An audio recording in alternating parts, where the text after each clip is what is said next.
నమస్కారం కృష్ణారావు గారు. ఐవీఆర్ టాక్స్కి పునఃస్వాగతం.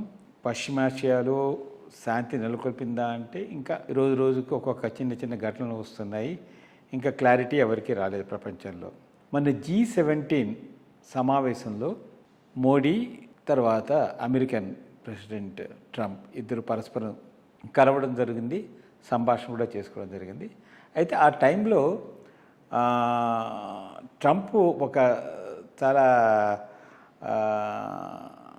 వెరీ అంటే అస్టానిషింగ్ స్టేట్మెంట్ అని అనొచ్చు. As long as Modi is there in power అంటే ఈ విధంగా సందేశం వచ్చేటట్టు నేను అర్థం చేసుకున్నది. Modi is in power, we will support him and will condemn against any attack, and I don't know if any other leader is going to be there అని చెప్పి అదొకటి చెప్పాడు. తర్వాత I see in Modi a long-term relationship as a friend, and he can count on America 100% if any support is required అని అన్నాడు. So ఇట్లా అండంలో ఏమైనా దాని వెనకాల ఏమైనా ఒక నిగూఢమైన అర్థం ఉందా? The purpose of the statement అనే దాని మీద కొంచెం క్లారిటీ కావాలి.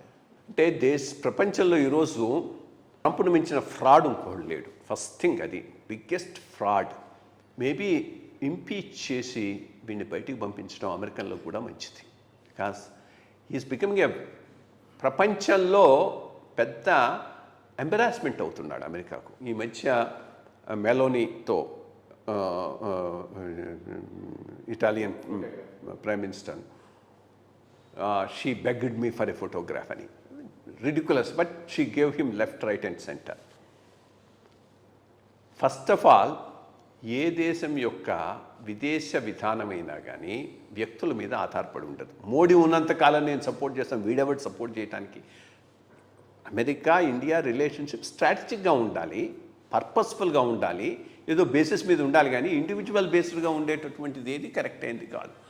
బట్ వీడెవడు అసలు ఇండియాకు అవసరమైంది వీడి నుంచి సపోర్ట్. ఏ రోజు కూడా 1962 వారప్పుడే ఇండియా చైనాతో ఘర్షణ వచ్చినప్పుడు కూడా అమెరికాను అసిస్టెన్స్ కోసం అడగలేదు. అట్లాంటిది చేస్తానంటాం రిడిక్యులస్, అది కరెక్ట్ కాదు.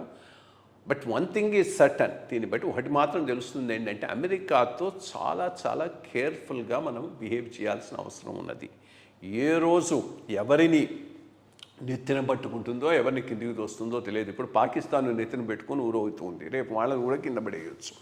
సో అటువంటి అన్ప్రిడిక్టబుల్ లీడరు, అన్డిపెండబుల్ కంట్రీ అనేటటువంటిది అసెస్మెంట్ చేసుకొని మనం ముందుకు పోవాల్సినటువంటి అవసరం ఉంది.